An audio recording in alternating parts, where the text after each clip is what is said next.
Sa mabilis na takbo ng Maynila ngayon, madalas nating isipin na ang sukatan ng tagumpay ay kung ano ang mamahalin at bago.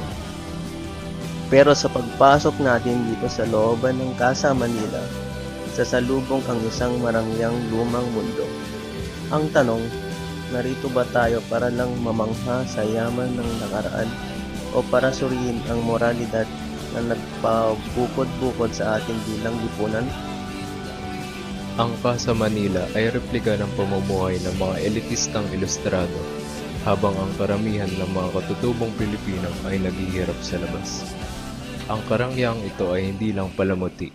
Ginamit itong simbolo ng kapangyarihan upang maglatag ng daywang pamantayan kung sino ang mataas at mababa sa lipunan. Ngunit sa likod ng marangyang estruktura, makikita ang husay, pagod, at pawis ng mga lokal na Pilipinong manggagawa. Ang karangyaang ginawa para ipakita ang kapangyarihan ng mga banyaga ay naging patunay naman ngayon ng pambihirang talino at lakas ng ordinaryong Pilipino.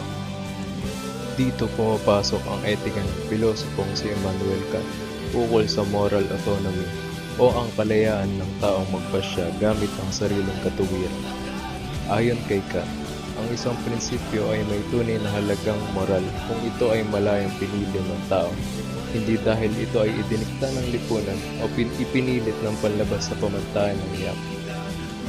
Kaya kapag humaharap tayo sa karangyaan ng Casa Manila, tinatanggap ba natin ang kolonyal na definisyon ng tagumpay ng pikit mata?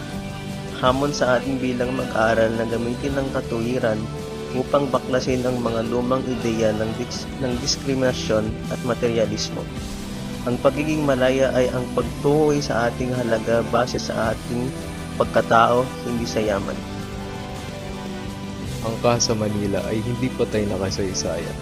Ito ay buhay na hamon sa ating moral na kamalayan ngayon.